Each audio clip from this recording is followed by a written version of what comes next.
வக்கீல் வாய்ஸ் நேயர்களுக்கு வணக்கம்.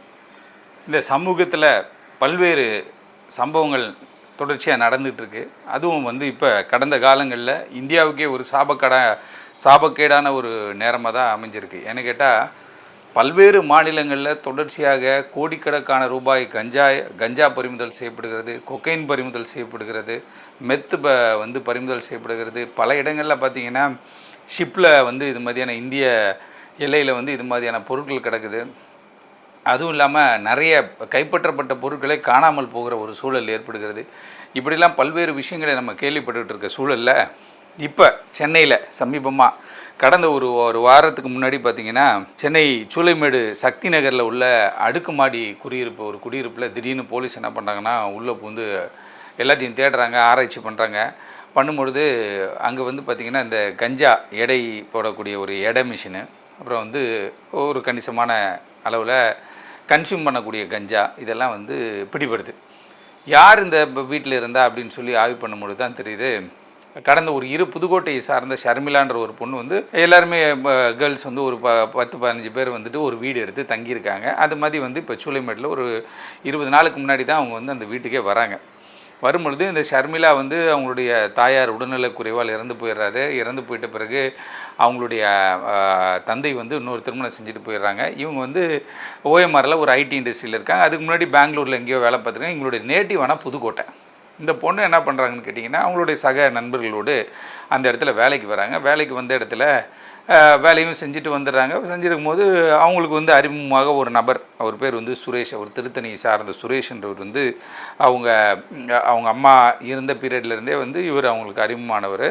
அவர் என்ன பண்ணார் கேட்டிங்கன்னா, அவர் ஒரு ட்ராவல்ஸ் வண்டி ஓட்டுறவர் அப்படின்றதுனால அவருக்கு ஈஸியாக யாரோ சொல்லியிருக்காங்க, இதுமாதிரி கஞ்சா கடத்தினா நம்ம வாழ்க்கையில் செட்டில் ஆகிடலாம் கொண்டலான்னோடனே அவர் என்ன பண்ணியிருக்கான்ட்டு அந்த பொருட்களை இந்த பொண்ணுக்கிட்ட கொடுத்து இந்த பொண்ணு மூலயமா கொஞ்சம் வியாபாரம் பண்ணலாம் அப்படின்னு ட்ரை பண்ணும்போது இந்த பொண்ணு ஷர்மிளா என்ன பண்ணுறாங்க, அவங்க ஏற்கனவே கஞ்சா பழக்கத்திற்கு அடிமையாக இருந்திருக்கிறாங்க. வேறு பாவம், அந்த வயசில் யாரோ சிலர் அவங்கள அதுமாதிரி பண்ணிட்டாங்க. இருந்தாலும் அந்த அடிக்ஷன் என்ன பண்ணுதுன்னு கேட்டிங்கன்னா, அடுத்தது வியாபார ரீதியாக யோசிக்க சொன்னோன்னே இவங்க எல்லாமே கொஞ்சம் கொஞ்சமாக பண்ணும்பொழுது 10 ரூபா பணத்தை பார்க்கலான்னும் போது, அதே நேரத்தில் இந்த கஞ்சாவில் ஒரு பெரிய சிக்கல்னு கேட்டால், அது புகைக்கின்ற பொழுது அந்த ஸ்மெல்லே காட்டி கொடுத்துரும்.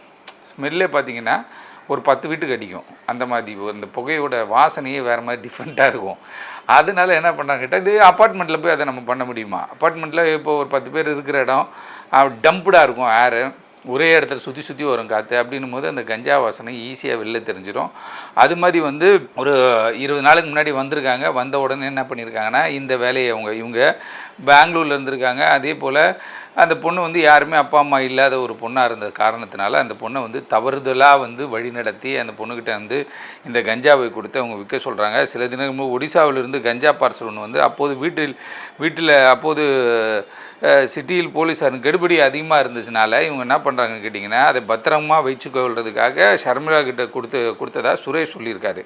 சுரேஷ் மீது ஏற்கனவே பிராட்வே முத்தையால்பேட்டை காவல் நிலையத்தில் கஞ்சா வழக்கு ஒன்று நிலுவையில் இருப்பதாகவும், சுரேஷ் சர்மா இருவர் மீது வழக்கு கைது செய்து நீதிமன்றத்தில் ஆஜர்படுத்தி அவங்கள என்ன பண்ணுறாங்கன்னு கேட்டிங்கன்னா, சிறையில் அடிக்கிறாங்க. ஒடிசாவிலேருந்து சென்னைக்கு எப்படி இந்த கஞ்சா வந்தது, என்ன யார்கிட்ட வாங்கினாங்கன்னு கிடுப்புக்கு விசாரணை நடந்துட்டுருக்கு. காவல் ஆய்வாளர் பெஞ்சமிடம் பேசின போது அவர் என்ன சொல்கிறேன்னா, உறுதியான ஆதரவு அந்த பெண்ணை கைது செஞ்சுருக்காங்க. போலீஸார் சோதனை சென்றபோது அந்த பெண்ணுடைய அறையில் கஞ்சா இருந்து கஞ்சா விற்பனையில் அந்த பெண் தொடர்பு இருக்கிறது, கஞ்சா பயன்படுத்தி வந்திருக்கிறார் என்று ஆய்வாளர் சொல்கிறார். காவல்துறை ஆய்வாளர் இருக்கார் இல்லையா, அவர் முக்கியமான ஒரு கேண்டிடேட். அவர் என்ன சொல்கிறாருன்னு கேட்டிங்கன்னா, இந்த பொண்ணு கஞ்சாவும் பயன்படுத்தியிருக்கு, கஞ்சாவையும் விற்பனை பண்ணியிருக்கு, கன்சியூம் பண்ணியிருக்காங்க. ஒரு பெரிய அதிர்ச்சியான தகவல் என்னென்னு கேட்டிங்கன்னா, உலக அளவில் இந்த கன்சியூம் இருக்குல்ல, நுகர்வு, இந்த கஞ்சா நுகர்வு அதிகமாக காணப்படுகிறது இந்தியாவில் அப்படின்ற மாதிரி ஒரு ஆய்வு சொல்கிறாங்க. ஆகவே இது என்னென்னு கேட்டிங்கன்னா, ஒரு சமூகத்தை சீரழிக்கக்கூடிய ஒரு விஷயம். இந்த பொண்ணு ஒரு 22-23 வயசு தான் இருக்குன்னு வச்சுக்கோங்களேன். இன்றைக்கி அந்த பொண்ணு கஞ்சாவிற்கு அடிமையாகி அந்த கஞ்சா யாரோ ஒருத்தர் ராங் கைடன்ஸில் அது விற்க போய் இன்றைக்கி சிறைக்கு போகக்கூடிய ஒரு சூழல். நாளைக்கு வந்த பிறகு ஐடியில் எங்கேயா வேலை கொடுப்பானா?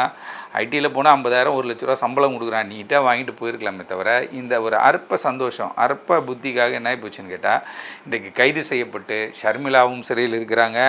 அவங்களுடைய நண்பர் சுரேஷும் இருக்கார். தொடர்ச்சியாக இது இந்த பொருள் எப்படி ஒடிசாவிலிருந்து வந்துச்சு, இந்த கஞ்சா எப்படி ஒடிசாவிலிருந்து வந்துச்சுன்னு காவல்துறை தீவிர விசாரணை நடத்திட்டு இருக்காங்க. மிக விரைவில் இந்த ஒடிசாவில் இருக்க அந்த ஹப்பு என்னன்றதை கண்டுபிடிச்சி காவல்துறை வந்து நாங்கள் இன்ஸ்பெக்டர் சொல்லியிருக்காரு, நாங்கள் மிக விரைவில் இந்த குற்றவாளிகளை கண்டுபிடிப்போன்ட்டு. ஆகவே இந்த மாதிரியான வழக்கில் வந்து பார்த்திங்க அப்படின்னு கேட்டிங்கன்னா